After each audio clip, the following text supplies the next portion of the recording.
শবে বরাত যেটা হয়, আমরা সাবকন্টিনেন্টের শবে বরাত নাম দিয়েছি, এটা হচ্ছে নিসফুল লাইল, শাবানের 14 তারিখ দিবাগত রাত্রি 15 তারিখের রাত্রিতে রাসূল করিম সাল্লাল্লাহু আলাইহি ওয়াসাল্লাম হাদিসের মধ্যে বলেছেন, সুনান তিরমিজির প্রথম খণ্ডের 156 পৃষ্ঠা, সুনান ইবনে মাজার 99 নম্বর হাদিস, বাবু মা জা ফি লাইলাতিন নিসফি মিন শাবান।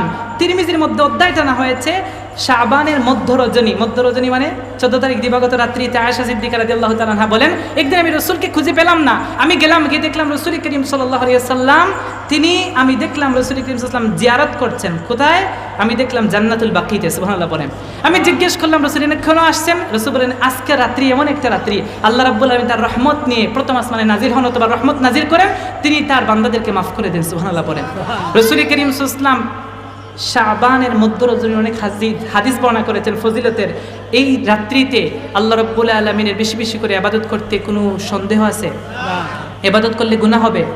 গুনাহ হবে না। ওই রাত্রিতে ইবাদত করবেন। সুনান ইবনে মাজাহ 99 নম্বর হাদিস, আল্লাহ রাব্বুল আলামিনের প্রিয় হাবিব বলেছেন, আলী রাদিয়াল্লাহু হাদিস বর্ণনা করেছেন যে কানাত লাইলাতুন নিসফি মিন শাবান, যেই সময়ে শাবানের 14 তারিখ দিবাগত রাত্রি চলে আসে, কুমু লাইলাহা ওয়া তাসুমু নাহারাহা, সারা রাত্রি তোমরা দাঁড়িয়ে ইবাদত করো আর দিনের বেলা রোজা রাখো। মনে রাখবা আল্লাহ রাব্বুল আলামিন ওই রাত্রিতে প্রথম আসমানে রহমত নাজিল করেন, ডাকতে থাকেন, কারা গুনাহ মাফকারী আমার কাছে চাও, গুনাহ মাফ করে দেব।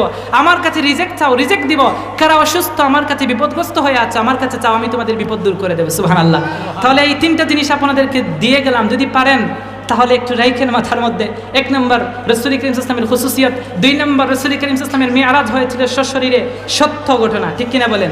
3 নম্বর রাসূল করিম সাল্লাল্লাহু আলাইহি ওয়াসাল্লাম এই শাবানের মধ্য রজনী 14 তারিখ দিবাগত রাত্রির ফজিলত বর্ণনা করেছেন এবং ওই রাত্রির অনেক গুরুত্ব রাসূল দিয়েছেন। এই শাবানে বেশি বেশি করে রোজা রাখবেন। পারবেন তো ইনশাআল্লাহ? আল্লাহ রাব্বুল আলামিন আমাদের প্রত্যেককে কবুল করুন, পড়েন আমিন।